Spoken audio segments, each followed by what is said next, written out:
নমস্কার বন্ধুরা, কেমন আছো সবাই? আশা করছি ভালোই আছো। আমিও ভালো আছি। প্রতিদিনের মতো আজকেও চলে এলাম তোমাদের সাথে একটা রেসিপি শেয়ার করব বলে।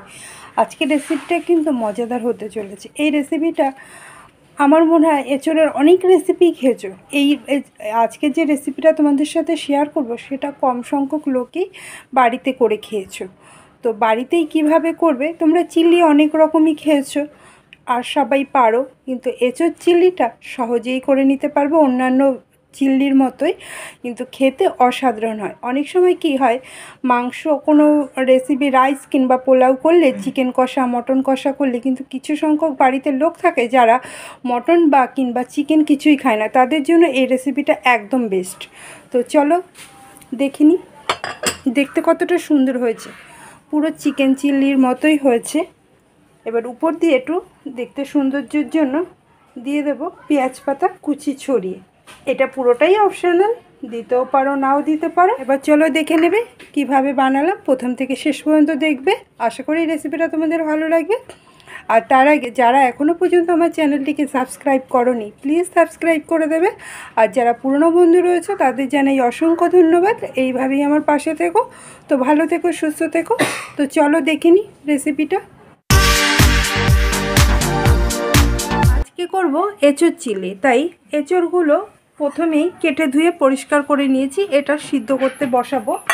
আর এদিকে কেটে নিয়েছি হচ্ছে ক্যাপসিকাম আর টমেটো, ডুমো ডুমো করে যেরকম চিল্লিতে দেয় সেরকম আমি কেটে নিয়েছি। তো চলো এঁচোড়গুলো আগে সিদ্ধ বসিয়ে দিই, আর আমার সাথে থাকো, দেখতে থাকো আরও কী কী মশলা চিল্লিতে আমি দিই সেগুলো আর কীভাবে আমি করি। গ্যাস ধরিয়ে কড়া বসিয়ে দিয়েছি, আর কড়াতে দিয়ে দেবো জল। জলের মধ্যে দিয়ে দেবো একটু নুন, আর দিয়ে দেবো এঁচোড়গুলো। এঁচোড়গুলো আমি 60 থেকে 70% সিদ্ধ করে নেব। তো এটা সিদ্ধ হতে, এঁচোড়গুলো সিদ্ধ হয়ে গেছে। আর পরে আমি একটু হলুদ দিয়ে দিয়েছি, হলুদ দিলে কষটা তাড়াতাড়ি বেরিয়ে যায় বলে, তাই আমি একটু দিয়ে দিয়েছি। এবার এটা জল ঝরিয়ে নেব, তারপর একটু ঠান্ডা করে নেব।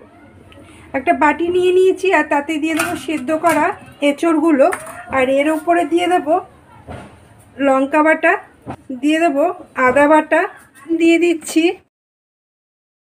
এই যে 2 চামচ, 2.5 চামচ কর্নফ্লোর দিলাম। আর এবার 2 চামচ দিয়ে দেবো ময়দা, দিয়ে দেবো একটা ডিম, দিয়ে দিলাম 1 চামচ লঙ্কার গুঁড়ো। এবার হাত দিয়ে ভালো করে আমি মাখিয়ে নেব। এবার মেখে ঢাকা দিয়ে রেখে দেবো 10 মিনিট। নিয়ে নিয়েছি একটা চপার, তার মধ্যে দিয়ে দেবো আদা আর দিয়ে দেবো রসুন, এটাকে আমি চপ করে ধরিয়ে কড়া বসিয়ে দিয়েছি। ঠিক আছে, দিয়ে দেবো সাদা তেল, গরম হয়ে গেছে। এবার দিয়ে দেবো এক একটা করে এঁচোড়। এঁচোড়গুলো আমি এবার লাল লাল করে ভেজে নেব। লাল লাল করে ভাজা হয়ে গেছে, তুলে নেব। এর আগের ব্যাচও তোলা হয়ে গেছে, একইভাবে এটাও ভেজে নিয়েছি। এটা কিন্তু শুধু খেতেও ভালো লাগছে।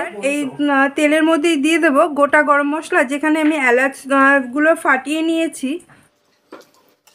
দিয়ে দেবো চপ করা রসুন আর আদা। রসুন আর আদাটা ভাজা হয়ে গেছে, এবার দিয়ে দেবো এর মধ্যে কিউব করে রাখা পেঁয়াজ আর ক্যাপসিকামের টুকরো। এটাও হালকা একটু 2 মিনিট ভেজে নেব। 2 মিনিট হয়ে গেছে, এর মধ্যে দিয়ে দেবো 1 চামচের মতো কাঁচা লঙ্কা বাটা।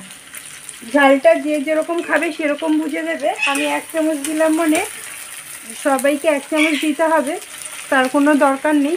দিয়ে দিলাম পরিমাণ মতো নুন। এবার দিয়ে দেবো সস, 2 চামচ আমি সয়া সস দিয়ে দিলাম। 2 চামচের মতো দিয়ে দেবো চিলি সস, দিয়ে দেবো 2 চামচের মতো টমেটো সস।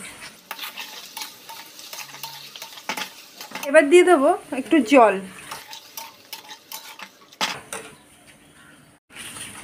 দিয়ে দেবো স্বাদ মতো একটু চিনি। এখানে 1 চামচের মতো আছে কর্নফ্লাওয়ার, এটা জলে গুলে নেব। গ্রেভিটা ফুটে উঠেছে, এবার দিয়ে দেবো এঁচোড় পকোড়াগুলো, আর দিয়ে দেবো কর্নফ্লাওয়ার গুলে রাখাটা। দিয়ে দেবো গরম মশলা একটু, এটা না দিলেও হয়, পুরো অপশনাল, আমি দিলাম একটু।